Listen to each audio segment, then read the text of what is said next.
मंच पर विराजित पूज्य दीवान साहब के चरणों में नमन। उपस्थित अन्य सभी ज्येष्ठ बंधुवर, मातृशक्ति और बंधुओं, ये परिचय सम्मेलन निश्चित रूप से सिरवी समाज का एक ऐतिहासिक कार्यक्रम है। आने वाले समय में ये पूरे देश के अंदर एक मार्गदर्शक के रूप में काम करेगा। इस परिचय सम्मेलन में जो परिचय होंगे, जो रिश्ते होंगे, विवाह होंगे और जीवन की दिशा आगे बढ़ेगी। हमारे जीवन दर्शन में जन्म से लेकर और मृत्यु तक संस्कार चलते हैं और उसमें विवाह जीवन का बड़ा संस्कार है। कोर्ट मैरिज होते हैं, वो एग्रीमेंट होता है, और जो 7 फेरे हैं वो जीवन में 7 जन्मों का साथ होता है। और इसलिए ये जो शुरुआत है, ये उन 7 जन्मों के साथ की शुरुआत है। स्वामी विवेकानंद जब अमेरिका गए तो एक कब्र पर एक महिला झूला दे रही थी, पंखा दे रही थी। तो उन्होंने पूछा स्वामी विवेकानंद कि मैं आपको प्रणाम करता हूं, अमेरिका में ऐसी नारी जो अपने पति की कब्र पर पंखा दे रही है। उस नारी ने कहा कि स्वामी जी, आप भारत से आए इसलिए ऐसा लगता है, मैं अपने पति की कब्र पर पंखा नहीं दे रही हूं, सेवा नहीं कर रही हूं। तो स्वामी विवेकानंद ने पूछा फिर क्या है? उसने कहा, स्वामी जी हमारा रिवाज है, जब तक पहले पति की मिट्टी नहीं सूख जाती दूसरा नहीं कर सकती, इसलिए इस पंखा दे रही हूं। यह भारत संस्कारों का देश है। यह भारत दुनिया को जीवन जीने की प्रेरणा देने वाला देश है। और इसलिए ये जो परिचय सम्मेलन है, ये दिशा देगा इस भारत के सिरवी समाज में जो देश भर में रहते हैं। और परिचय केवल उनका ही क्यों, परिचय तो हमारा भी आपस में जरूरी है। हमारा भी तो परिचय नहीं है आपस में। कई ऐसे हैं यहां पर जो आज पहली बार मिल रहे होंगे, और इसलिए हम भी एक सिरवी समाज के बंधु हैं, हमारा भी आपस में परिचय जरूरी है। और परिचय आपस में तो है ही है, लेकिन परिचय अपने आप का भी जरूरी है कि मैं कौन हूं, मैं क्यों पैदा हुआ हूं, मेरा जन्म क्यों हुआ है, मेरी भूमिका क्या है, इस सिरवी समाज के निर्माण में मेरी भूमिका क्या होने वाली है, ये अपने आप का परिचय जरूरी है। केवल चलना फिरना खाना सोना ये पशु भी कर लेते हैं। हम कितने साल जिए ये महत्वपूर्ण नहीं है, हम कैसे जिए ये महत्वपूर्ण होता है। हमने कितना बटोरा ये महत्वपूर्ण नहीं है, हमने समाज के लिए कितना बांटा ये महत्वपूर्ण होता है। और समाज की सेवा केवल पैसों से नहीं होती। पैसा एक है, लेकिन केवल पैसा नहीं है। यदि हम सफल शिक्षक हैं, यदि हम सफल व्यवसायी हैं, तो हम अपने समाज के बंधुओं को सफल व्यवसायी कैसे बना जाता है उसकी प्रेरणा देकर भी समाज की सेवा कर सकते हैं। यदि हम अच्छी खेती करते हैं तो अच्छी खेती कैसे की जाती है इसकी हम प्रेरणा दे सकते हैं। यदि हम अच्छे आईएएस आईपीएस डॉक्टर इंजीनियर हैं तो अपने समाज के युवाओं को देश के लिए अच्छे पढ़कर लिखकर आगे बढ़ने की प्रेरणा दे सकते हैं। और एक और जो बात है जो देश के युवाओं के लिए है, हम सब माता पिता हैं, हम सब उनके अभिभावक हैं, हमारी जिम्मेदारी ज्यादा है। जिस दिशा में भारत जा रहा है, भारत का युवा जा रहा है, उस दिशा में हमको और अधिक तेज गति से बढ़ने की जरूरत है।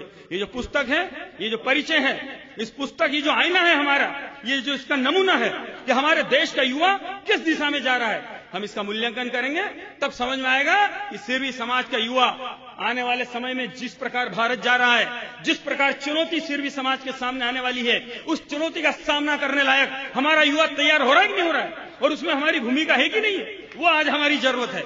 और इसलिए हम सब अपने देश के, अपने समाज के जो युवा हैं उनके लिए एक मॉडल है कि नहीं है। हम अधिक उम्र के हो गए हैं, देखता हूं मैं कई गांव में ओटले पर बैठकर कुछ काम नहीं तो ताश के पत्ते खेल रहे हैं। क्या ताश के पत्ते खेलकर हम हमारी आने वाली पीढ़ी को क्या प्रेरणा दे रहे हैं, इसको समझने की जरूरत है। हमारा एक वाक्य, हमारा एक कदम हमारी आने वाली पीढ़ी को प्रेरणा देगा जीवन कैसे जीना है। और इसलिए जेठ की तपती हुई धूप में हमारे देश के युवा, हमारे समाज के जो युवा हैं, जो सिरवी लड़के हैं, उनको हम साथ में छांव बनकर अनुभूति हो रही कि नहीं हो रही है कि हमारे समाज के जो बड़े बुजुर्ग हैं, जो पढ़े लिखे हैं, वो अगर धूप आएगी तो छांव बनकर हमारे साथ में है। अमावस्या की रात में दीपक बनकर हमारे साथ में है। हमारे समाज के युवाओं को पीठ बल है कि नहीं है पीछे, उनको लगता है कि नहीं कि मैं खड़ा हूं, मेरे पीछे बहुत बड़ा समाज खड़ा है। आज मैं देखता हूं जब इंदौर में या बाकी शहरों में, तो ऐसा लगता है कि हमारे समाज का युवा ऐसा मैं अकेला खड़ा हूं, वो अकेले की अनुभूति क्यों करेगा, हम सब उनके साथ में हैं। और इसलिए जिस प्रकार की पीढ़ी हमको बनानी है, और हमारी बहनें बहुत पढ़ रही है, निश्चित रूप से पढ़ना चाहिए, आगे बढ़ रही है, लेकिन मैं बहुत सारे समाज में और क्षेत्र में घूमता हूं, बहनों के सामने भी चुनौती है, और इसलिए उनको भी पथ भ्रष्ट करने का षड्यंत्र देश के अंदर चल रहा है। कई प्रकार की घटनाएं रोज हमारे सामने आ रही है, और इसलिए हमारी बहनों को भी सजग और सावधान और सतर्क रहकर शिक्षित होने की जरूरत है। पढ़ना है, लेकिन संस्कारित होकर आगे बढ़ना है। और इसलिए परिचय हम सबका, अपने आप का परिचय कि मेरी भूमिका इस समाज के निर्माण में क्या होने वाली है, वो हम तय करें। 600वां जन्म जयंती वर्ष चल रहा है आई माता का, ये 600वां साल कैसे हम मनाएं पूरे देश के अंदर, ये हम तय करें। कैसे हम इस समाज को आगे बढ़ाएंगे, ये हम तय करें। और समाज की जनसंख्या, और दूसरा होता है समाज का संगठन। ये समाज संगठित है कि नहीं है? एक गांव, बड़ा दुख हुआ मैं जब पहली बार गया उस गांव में, 65% जनसंख्या समाज की एक गांव में, और सरपंच कौन? जो गैर हिंदू, जो हमारे समाज पर अत्याचार कर रहा है। 1 करोड़ का मंदिर और बखरा हुआ हिंदू समाज। मंदिर बड़े होना बहुत अच्छी बात है, लेकिन मंदिर बड़े होने से पहले मन बड़े होना जरूरी है, संगठित होना जरूरी है। और संगठित समाज अपनी हर आकांक्षाओं को पूरी कर सकता है, और बिखरा हुआ समाज कभी चुनौती का सामना नहीं कर सकता। इसलिए वो हमारी भूमिका है, उसको हम निभाएं। निश्चित रूप से जिस प्रकार की परिस्थितियां हैं, और परिचय केवल इतना नहीं है, तो परिचय जो है वो हमारा है, आपस में है। परिचय हमारे पूर्वजों से। ये आई माता का जीवन चरित्र क्या है मुझे भी नहीं मालूम, मैं भी सेवी संदेश पत्रिका से पढ़ता हूं। और इसलिए आई माता का जीवन कैसा था, किन परिस्थितियों में, आज से 600 साल पहले जब उनका जन्म हुआ, वे परिस्थितियां कैसी थी। निश्चित रूप से बड़ी भयावह स्थिति थी, अगर भारत का इतिहास जो पढ़ते हुए जानते हैं। उन परिस्थितियों में सिरवी समाज ने अपने आप को बचाकर रखा, और आज यहां तक हम पहुंचे हैं। वैसी आई माता का जीवन चरित्र कैसा था, कैसे हमारे दीवान परंपरा शुरू हुई, कैसे हमारे दीवानों ने अपने समाज को आगे बढ़ाया, वो हमें मालूम है क्या?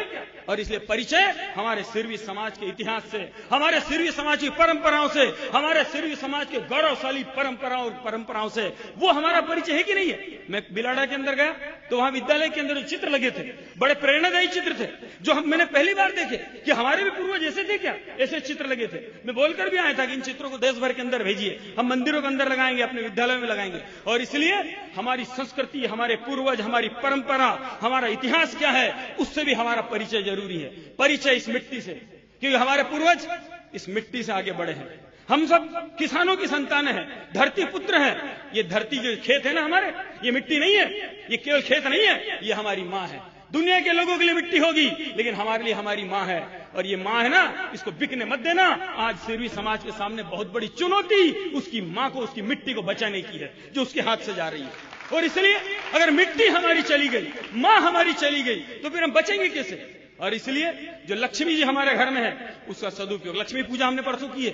ये लक्ष्मी जी जो पूजा हमारे घर में है, निश्चित रूप से सिरवी समाज बढ़ रहा है, आर्थिक रूप से समृद्ध हो रहा है, शिक्षित भी होते जा रहा है। लेकिन जो लक्ष्मी है, इसका हम सम्मान करें।